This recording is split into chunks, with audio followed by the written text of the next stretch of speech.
regarding prevention of infection.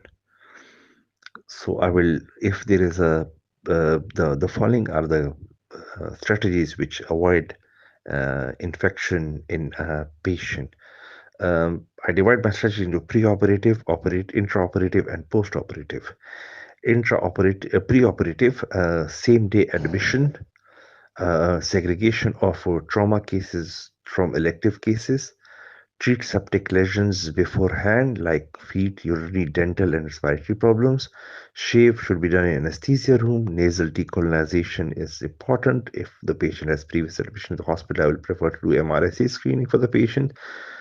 Avoid intra-articular corticosteroids at least 6 months, optimal 1 year, and optimal glycemia control. Regarding the intraoperative,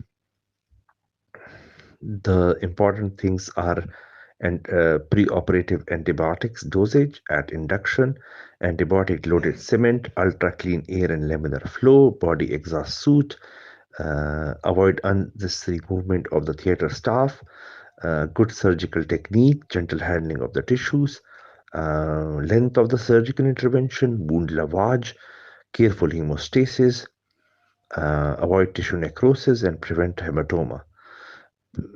Patient surgeons face masks, wound weaved gowns, sterilized, disposable, and non-woven drapes.